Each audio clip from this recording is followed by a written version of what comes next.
Welcome to Lecture 12, Skepticism and Calvinism, the case of Pierre Bayle. If ever there were a major disjuncture between the reputation of someone in his own lifetime and the century that followed him, and the obscurity into which he has fallen today, I think Pierre Bayle would occupy the highest position in that category. To paraphrase Andy Warhol, I suppose everyone has merely his 150 years of fame. But Pierre Bayle was, in so many ways, one of the most influential, certainly one of the very few most widely read authors of the 17th century, whose appeal lasted throughout the first half of the 18th century, when he is someone whose works are in everyone's private library, in everyone's home, required reading for anyone who wishes to appear an educated person conversant with the debates of other educated people, and he is virtually unknown today. And yet, given his importance in the 17th century and our function here as intellectual historians trying to understand the life of that culture of the 17th and 18th centuries, Pierre Bayle is remarkable and illustrative of 17th century tensions and dilemmas. Bayle is also someone whose reputation, first in his own culture and then among scholars who always retained an interest in him, has undergone a truly astonishing metamorphosis.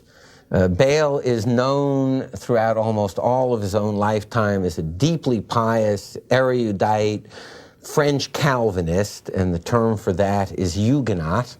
French Calvinist, Huguenot thinker. He is accused by Calvinists with whom he is in debate of irreligion. Those charges are not taken very seriously at all during his lifetime. He is then adopted by the French Enlightenment, and one of the great ironies of early modern intellectual history, as one of their own and one of their forebears.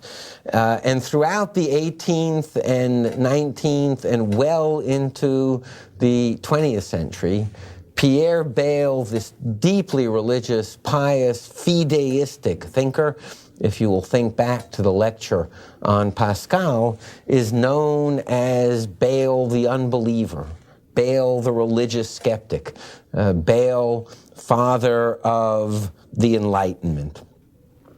The revision in the understanding of Pierre Bayle occurs from the mid-20th century on, when scholars who simply cannot avoid his place in his own culture and the excitement that he generates and his influence throughout the 18th century begin to look beneath the 18th century's version of Bayle at the context, times, work, life of the man himself, producing a series of quite remarkable scholarly works that bring to life Bayle's Calvinism, his Calvinist background, his life in the French Protestant community in exile in Rotterdam after, in the late 17th century, French Protestants are expelled from France and toleration of them revoked. And from the mid-20th century on, there has emerged on the basis of first-rate work and evidence and recreation of Bayle's context, a fuller understanding of Bayle as a fideistic and as a religious thinker who nonetheless had often extraordinarily subversive effects within his own culture and certainly within the religious life of his own culture. Bayle's influence in the early modern world scarcely could be overestimated. One of the reasons that scholars began to look at Bayle more closely in the mid-20th century is there was a vogue for a while of quantitative intellectual history. So intellectual historians needed something to count. And one of the things they decided to count were books that were owned in people's libraries in the 18th century. When you died in France, your estate passed through the courts, which did an inventory of your wealth, including your library, and listed every book you owned. And mid-20th century scholars were quite astonished to learn that Pierre Bayle's historical and critical dictionary was, in France and close to it in several other countries, the single most widely owned book published from the 16th century on in private libraries throughout the early to late 18th century. More people owned Pierre Bayle than owned the works of any other early modern author. What has made Bayle such a problematic figure is something that lies at the heart of the whole project of fideism itself. He has the pious goal of humbling reason to attempt to show our absolute dependence upon faith. And in order to accomplish that goal, what Bayle seeks to demonstrate, just as the tidal wave of confidence in reason is crashing over European culture, what Bayle sets out to demonstrate is the incompatibility of reason and faith. For Bayle, to demonstrate the incompatibility of reason and faith was to show the necessity of humble faith, the folly of a rational or empirical theology, the mystery of religion. And the mystery of religion is not a novel theme in the West. But Bayle is stressing the mystery of religion, best demonstrated, he believes, by showing the incompatibility of reason and faith at just that moment, when reason is becoming the touchstone of belief in Europe. And there lies the drama of Pierre Bayle. Knowing something about Pierre Bayle's career allows us to place his intellectual work in context. He is born into a French Calvinist, again, that is to say, Huguenot family in a France that bitterly persecutes its Protestant minority. He converts over religious issues upon which he reflects long from Protestantism to Catholicism, an act of sincerity that temporarily costs him the love and closeness of a family whom he cherished. After a few years as a Catholic, still obsessing on religious issues, he reconverts to a member of the Protestant Reformed faith, now entering that most dangerous of all conditions in Catholic France, that of a heretic, someone who has known the true Catholic faith and then abandoned it. He spends long years as a Calvinist teacher at the leading Calvinist institutes, academies, and seminaries of Europe. After the revocation of tolerance toward Protestants in France, when Bayle's own brother dies in the dungeons of Louis XIV, Bayle is at the center of the Huguenot community in exile in Rotterdam, in Holland, where he teaches the Calvinist young at a seminary and where he plays a major role as a leading Calvinist polemicist. And it is by placing Bayle in the context of the divisions of European Calvinism and apologetics and of Catholic Calvinist debate that one best can understand his works in the sense in which he meant them, and as well understand the dangers that they posed for a culture that is increasingly confident about the relationship of reason and religion. Bayle's publishing career also reveals his absolutely vital and central position in the world of 17th century erudition and debate. Every work that he publishes is the occasion of major debates. Most often, he offends Catholic readers who see him as a Calvinist apologist. Within debates among Calvinists, he offends whatever camp he is not in by the force of his writing and by Bayle's, and it is an understatement to put it this way, tenacity in following an argument out to its last logical conclusion, and he is convinced that one must shock an audience and startle them out of their complacency by showing them the real nature of faith and belief.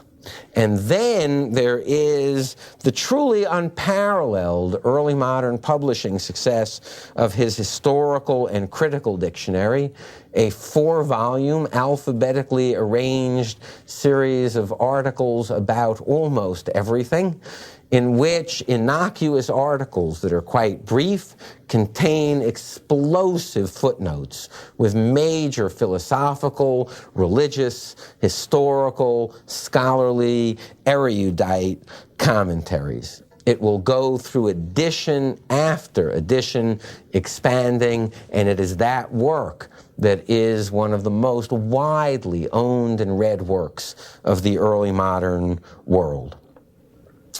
Bayle is on a dramatic intellectual itinerary in which he believes, as Pascal, the fideist, also believed, that one must think well, that critical reason alone adequately humbles reason and makes one prepared for faith. In addition, Bayle is someone who has an ethic of erudition and truth. He believes that most European scholars, up through his own time, have written what they wished were true, rather than asked, what do we know is true about our own European history, about our own religion, about our own most revered figures.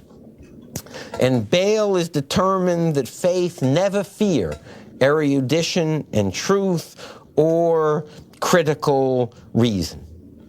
So let's pause for a moment and look at an article Bayle wrote in the dictionary that absolutely scandalized Europe. It is an article on King David in the Historical and Critical Dictionary. What does Bayle write about King David, above all in the footnotes? He tells us that King David was favored by God. Scripture says that. He was beloved by God. We know that David was saved and was beloved by God. And then, with Scripture as his source, he takes us through the life of David. He's a thief. He's a liar. He's an adulterer. Not only is he an adulterer, but he sends to die in battle the husband of the woman after whom he most lusts. In old age, He has himself covered with naked young women to stay warm. He plunders his own people and betrays them. And yet, David is beloved by God and king of Israel. When the 18th century, 30, 40 years after Bayle wrote the article on David, read it, they could read it in only one way. Look at the kind of person whom Scripture celebrates. And Bayle's article was taken as a subversive article whose goal was to lessen our respect for, if not destroy, our respect for Scripture and for the ethics of the Judeo-Christian tradition. But now let's see what intellectual history can do. Let's put Pierre Bayle in context. In the context of political debates and in the context of religious debates in which he participates. There is one vital political debate among the Huguenot community in exile in Rotterdam. The leader of that community, a man named Pierre Bayle, is arguing for a Protestant European crusade against King Louis XIV, who has expelled, in the midst of bitter persecutions, the Protestants from France. Jurieu works to build an alliance among the major Protestant nations, including Holland, England, against King Louis of France. Bayle believes that Christianity is always pacific, pacifistic. It never urges violence, and that Scripture instructs us to obey the kings whom God has put above us. He also believes, we know, that the Protestants only will return to France when it is believed in France that they pose no danger to the state. Now, let's look at the actual debates between Jurieu and Bayle, between the two camps. The one says, it's true that Scripture says that kings are chosen by God and that we must obey them. But Louis XIV is a liar. He's a murderer. He's a thief. He's an adulterer. Now, the article on King David. King David is a liar, a thief, a murderer, an adulterer. In context, as everyone read it in Bayle's lifetime, the article on King David directly addresses the most central political issue of the Huguenot community. But now, let us look at the religious issues involved that Pierre Bayle took even more seriously.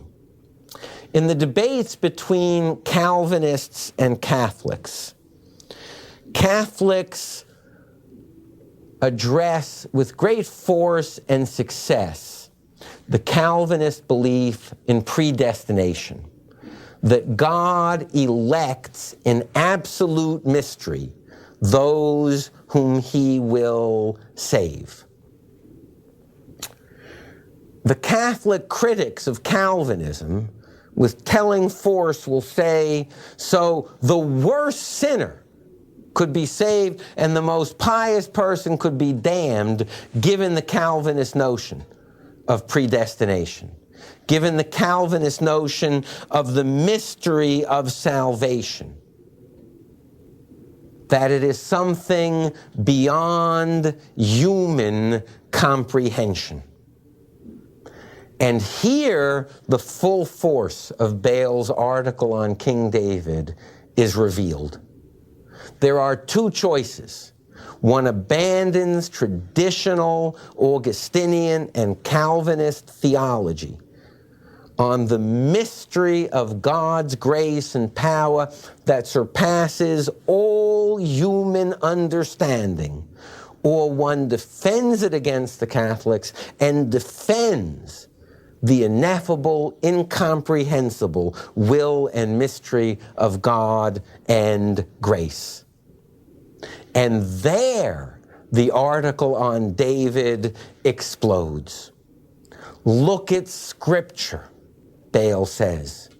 King David, by natural standards, committed every crime a human being could commit. Perhaps like the thief on the cross whom Christ saved in an act of mystery. But we are told by God himself that David was saved, that David was beloved of God. And Bayle asks, those Calvinists who want to deny the sins of David, are they willing to say that if a Calvinist, if someone saved by God commits crimes, they are not crimes? That would be the scandal. That would be the outrage. What must we do as human beings? We must judge as best we can naturally. David committed crimes. By any natural judgment, they are crimes. And what must we conclude from Scripture? That God's mysteries and God's will and God's grace are beyond natural human comprehension.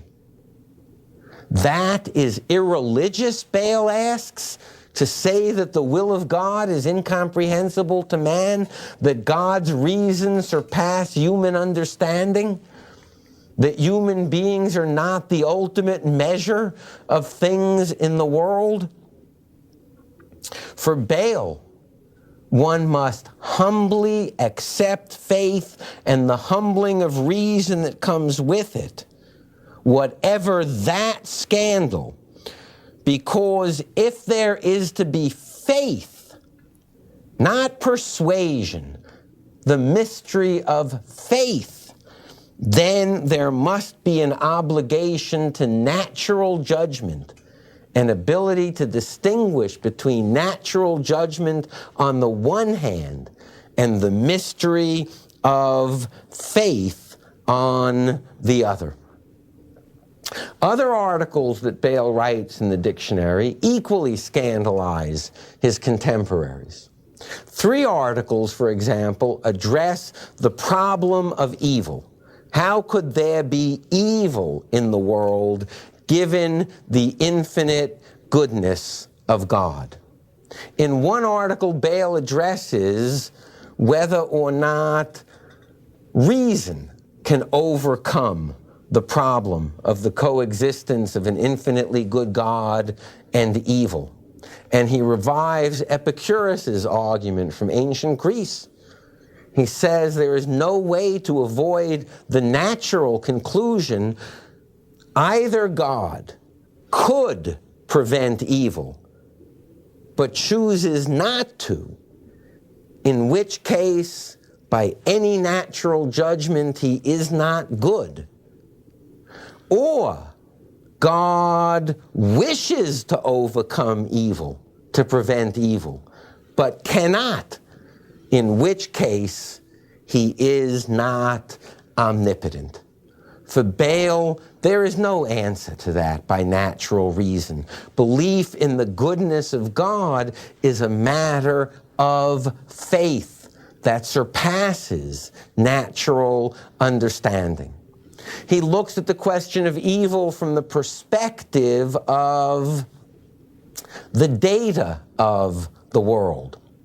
And he scandalizes his contemporaries by putting into debate a Christian and a Manichaean. Manichaeanism was deemed one of the most absurd and hateful heresies in the history of religious belief. It argued that there were equal forces of good and evil, co-equal forces of good and evil who struggled for the world. And Bayle argues if you put a Manichaean and the most rational, knowledgeable Christian in debate, the Manichaean could not be defeated because the evidence of unbearable human suffering and unhappiness and misery is so powerful that the only way we can reconcile it with the goodness of God is by means of faith, not by means of evidence. But that's exactly what faith is, something that surpasses human understanding. Bayle looks at theological justifications of the problem of evil. Well, if we hadn't sinned, we wouldn't have free will, and free will was a gift. It was good that God let us be noble and free to sin, even though Adam's fall has resulted in the catastrophe of humanity. Bayle shocks his contemporaries by likening it to the mother who knows with certainty that her daughter will be debauched at a dance and lose her virginity and her soul, but lets the daughter go so that the daughter could be a person of free choice. Would anyone excuse that mother on natural terms, Bayle writes, and yet that is the situation of God. It is beyond human comprehension. It requires faith. But Bayle did not only address these arguments about the incapacity of reason to issues of religion, turning to physics for those who would see him later as an apostle of the new philosophy. Bayle revives Zeno's paradoxes of motion that prove the impossibility of motion. One of them is quite lovely. How could you have infinite time to travel and be unable to traverse a finite distance? Every step you take toward a wall cuts the distance by half. You travel infinitely, there's always the other half remaining of the distance. Infinite time, you don't traverse a finite distance. For Bayle, all areas of human belief show to us the incapacity of reason. And one doesn't determine there isn't matter in motion, and least of all, one doesn't determine that there is not a good God whose mysteries surpass our understanding. You determine the incapacity of human reason and the need for the gift of faith.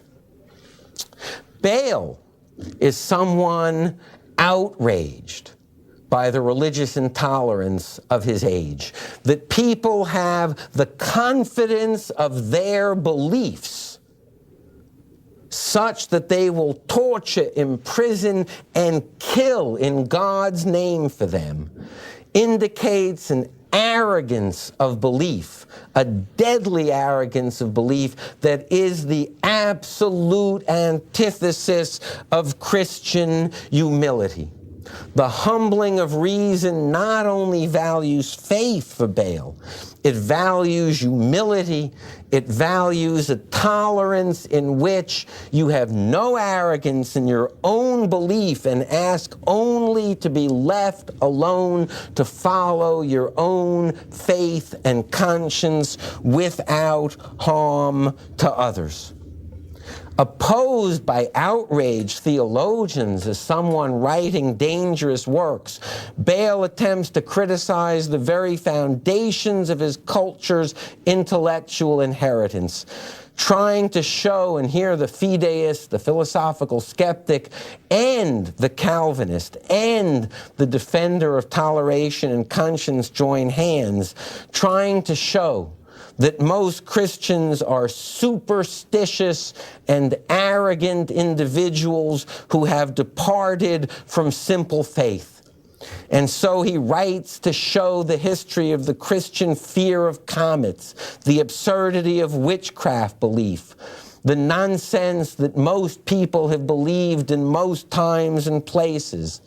The reality, as he argues, that a society of Christians, given the mystery of salvation, could be less virtuous than a society of atheists, and indeed that if God chose, he could save those atheists by the mystery of his grace. For Bayle, there has been an overextension of human claims and the arrogance of intellectual theology and avoiding simple, tolerant faith. We have provided a Christianity that abandons its mysteries, abandons the gift of faith, and in addition, slaughters, tortures, and imprisons each other, as if the human mind knew enough to say, I know what God intended, and I know so much that I can kill and imprison on behalf of that. You ignorant villains, Bayle is saying to his contemporaries. You think you know enough to kill and torture and imprison based on your interpretation of God, then I will run circles around you. I will reduce you to intellectual impotence. I will embarrass you. I will humiliate your pride and your reason. I will lead you to conclusions you never expected. It is a dramatic project, Bayle's, but note well that it is occurring as a tidal change is taking place in European culture. Given the growing commitment to rational and to evidentiary belief, Bayle is increasingly read as irreligious for arguing that neither evidence nor reason but faith alone supports Christianity. Bayle's David gives rise to Voltaire's article on David, almost word for word taken from Bayle's dictionary, but 2 generations later, how mocking of Scripture that article on David will seem. Fideism persists in Europe, but it is occurring on this transformative wave of naturalization and rational commitment. Pierre Bayle is writing that faith has primacy over reason, just as the religious culture is abandoning the belief that the world is clearer if reason's light is diminished. It is a dramatic chapter in European intellectual and religious history. Thank you very much.